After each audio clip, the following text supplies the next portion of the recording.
안녕하십니까. 이승우 변호사의 리터치입니다. 언택트, 언컨택트, 소셜 디스턴싱 하고 밀접한 관계가 있는 원격 의료, 원격 교육, 원격 소송 이 변화에 대해서 말씀을 드려보도록 하겠습니다. 우리 법제도와 관련해서는 출석 의무가 강제적으로 부여되고 있는 세 가지 법제도가 있습니다. 첫째로 진료, 치료와 관련된 의료법입니다. 반드시 환자가 의사를 만나서 진료하고 치료하도록 되어 있습니다. 두 번째로 학교입니다. 그 중에서도 초, 중, 등, 고등에 이르는 초, 중, 고의 의무교육입니다. 그 경우에는 관련 교육제 법률로 인해서 학생에게는 출석의 의무가, 그리고 선생님과 학생이 학교라는 특정의 공간에서 만나서 수업이 진행되고 평가가 이루어지도록 되어 있는 시스템을 만들어서 법제도를 운영하고 있습니다. 세 번째로 법원과 수사기관입니다.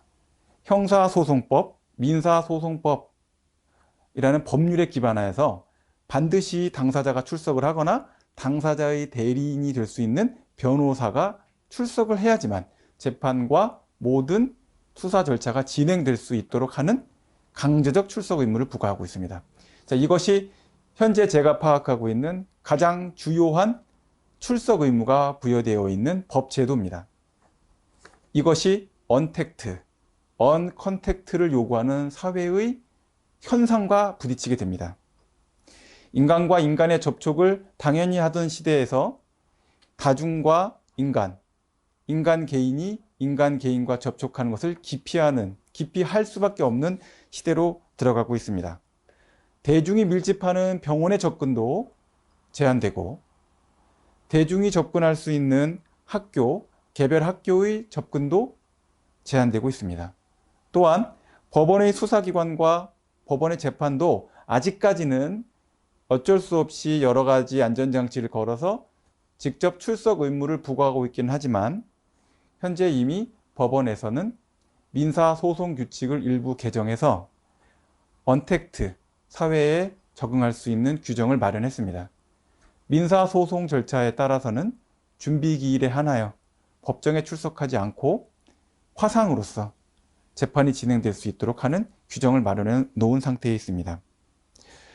또한 원격 의료와 관련해서 국내에서는 여러 가지 찬반 논쟁이 치열했습니다. 그러나 도서 지역에, 그러니까 의료기관으로부터 멀리 떨어진 사람들의 경우에 의료기관의 접근 가능성이 높지 않다는 측면을 고려해야 된다는 주장이 있었습니다. 그런데 현재 미국과 같이 넓은 땅을 갖고 있는 국가 중에서는 직접 환자가 의사를 찾아가서 진료받을 수 없는 이와 같은 상황들을 고려해서 낙태와 같이 사회적으로 크게 영향이 있는 문제에 대해서도 직접 대면하지 않고 환자가 원격 화상을 통해서 의사와 상담을 하고 그 진료 과정을 통해서 약품을 택배로서 집으로 받아서 복용하고 낙태를 할 수 있는 그와 같은 제도가 시행이 되고 있습니다. 이와 같은 내용에 대해서는 제가 뉴욕타임스 내용에서 검토를 해서 봤고 해당 데일리 기사로서 제가 보게 됐습니다. 상당히 중요한 내용으로 이제 비중을 다뤄서 검토하고 있고 국가 사회 또는 전체 세계적으로 원격 의료에 대한 여러 가지 시도가 이제 시작이 되고 있다라고 볼 수 있겠습니다. 특히 우리나라 21대, 그러니까 앞으로 6월 1일에 개원하게 될 대한민국 제21대 국회에서도 이 원격 의료와 관련된 제한을 대폭 풀어야 되지 않느냐라는 쟁점이 이미 촉발된 것으로 알고 있습니다. 이 내용에 대해서는 법률신문과 그리고 중앙일보에서 확인을 했습니다. 법원의 재판과 수사 관행 자체에 대해서도 아마 반드시 앞으로 변화가 필요할 것으로 보입니다. 이미 대한민국에도 전자소송이라는 문서 제출, 증거 제출의 제도가 민사소송안에 다 편입되어 있고 형사재판의 경우에도 검찰청의 동의만 있게 되면 전자소송화 할 수 있는 상태에 이미 도착해 있습니다. 문서와 증거 제출의 전자화에 뒤이어서 법정 출석 의무에 대한 원격 출석이 허용될 수 있는 단계로 진입하게 된다면 바로 그것은 법원 소송의 언택트 시대로 진입을 한다라는 것을 의미할 수 있습니다. 그것은 구금과 관련된 여러 가지, 그러니까 구속과 관련된 여러 가지 제도, 형사처벌과 관련된 자유형의 여러 가지 제도에 대한 변화도 촉발하게 될 것으로 보입니다. 이와 같은 점에 있어서 형사소송법과 민사소송법과 관련된 여러 가지 주제에 대해서 21대 국회가 고민할 수밖에 없다라고 생각합니다. 그런데 이와 관련된 문제는 한 가지가 더 있습니다. 재판이라는 것은 공개되어 있는 재판이라는 개념을 기본적으로 갖고 있습니다. 판사, 검사, 변호인, 피고인 네 사람이 밀실에서 회의하는 것이 아닙니다. 재판이라는 것은 기본적으로 일반 시민에게 공개되어 있어서 일반 시민이 그와 같은 법 집행 절차에 대해서 개입하고 확인할 수 있도록 되어 있는 것이 기본적인 민사소송, 형사재판, 형사소송의 원리로서 포함되어 있습니다. 그럼 이와 같은 공개성의 원리를 어떻게 구현할 것인가? 이 문제가 사실은 또 굉장히 중요한 쟁점으로 앞으로 대두될 것입니다. 놀랍게도 미국과 영국, 호주 등과 같은 영미법 국가, 보통 우리가 커먼로우 국가라고 부릅니다. 커먼로우 국가들은 공소장, 판결문에 대해서 전부 공개돼서 일반이 열람등사할 수 있게끔 되어 있는 형태가 됩니다. 일반이라는 것은 누구나 외국인도 다운받아서 출력해서 볼 수 있게끔 되어 있다. 그 판결문 내용이나 공소장에 대해서까지 뿐만 아니라 이혼소장, 민사준비서면, 형사의견서 등에 대해서도 특별한 문제가 없는 한 전부 공개가 되는 형태로 되어 있어서 법원에 따라서는 일부의 돈을 조금 내거나 아니면 무료로 해당되는 파일을 다운로드 받아서 무제한으로 활용할 수 있는 형태로 되어 있습니다.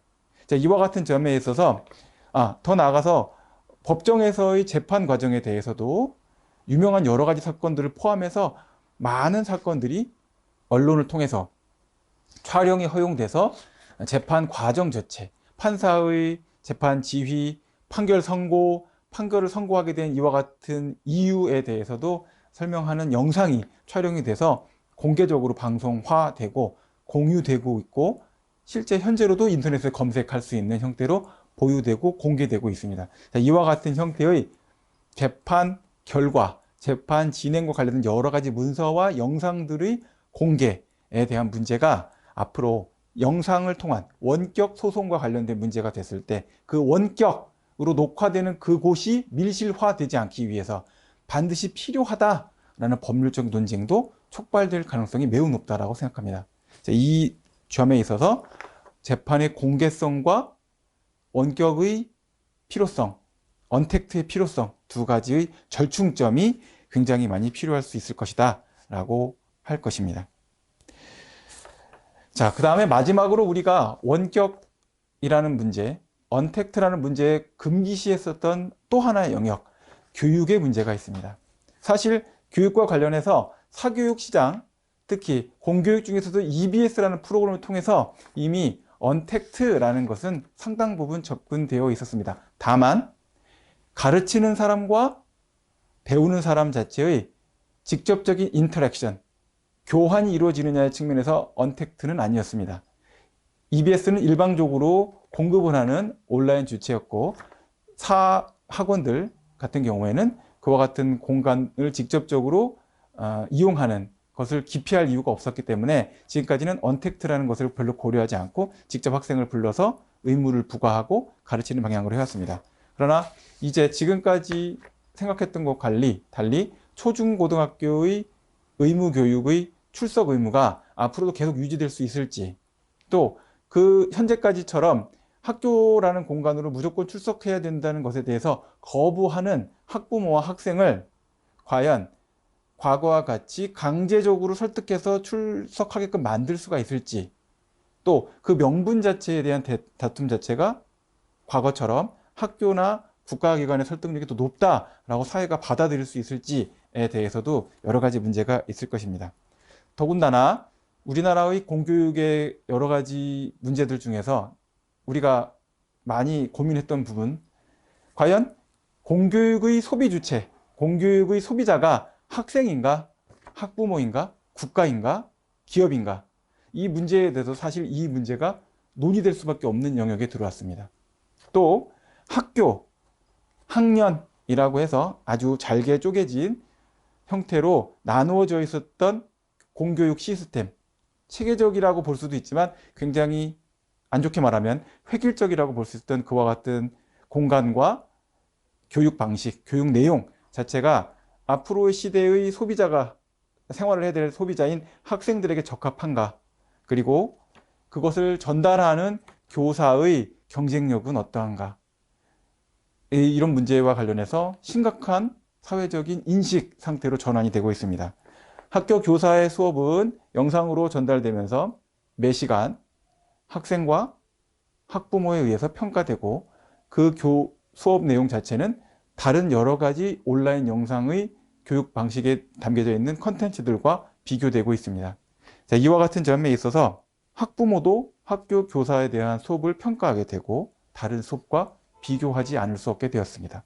학생도 자신이 그대로 수용할 수밖에 없었던 수업이 아니라 다른 수업과 비교 대조해서 자신의 시간을 여기에 써야 되는 것인가 말아야 되는 것인가 생각할 수밖에 없는 새로운 환경에 도달하게 된 것이다 라고 볼 수 있습니다. 이러한 여러 가지 문제와 함께 아울러서 시간이 좀 더 진행이 되게 되면 대학의 교육과 대학의 교육의 목표라는 것이 과연 현재와 앞으로의 사회에 필요한 것인가 라는 문제도 불가피한 우리의 질문이 될 것이다 라고 생각됩니다. 또 학교, 학년이라는 현재의 틀이 과연 앞으로 미래 시대를 살아나가게 될 학생들에게 필요한 것인가? 그 문제가 언택트라는 문제와 같이 고리를 걸어서 질문으로 구성되게 될 것입니다. 이러한 여러 가지 문제들, 원격 의료, 원격 소송, 원격 교육, 이 세 가지의 문제는 사실 현행 법률로는 전혀 해답을 구할 수가 없습니다. 현행 법으로는 이 세 가지 문제가 모두가 다 사실 불법적인 요소를 갖고 있고 원격 의료와 원격 소송의 경우에는 법 제도상으로 아무런 준비가 되어 있지 않습니다. 시대의 변화와 사회의 변화에 맞춰서 이 세 가지 영역, 원격과 관련된 의료, 교육, 소송의 변화가 반드시 필요할 것으로 보이고 이에 대한 사회의 심도 깊은 그리고 반드시 신속한 여러 가지 논의와 합의가 있어야만 될 것이다 라고 생각합니다. 오늘은 언택트 시대, 소셜 디스턴싱의 시대, 코로나 바이러스의 시대에서 우리가 앞으로 우리의 미래를 위해서 반드시 조정하고 합의해야 될 원격 의료, 원격 소송, 원격 교육과 관련된 내용들을 말씀드려 봤습니다. 감사합니다.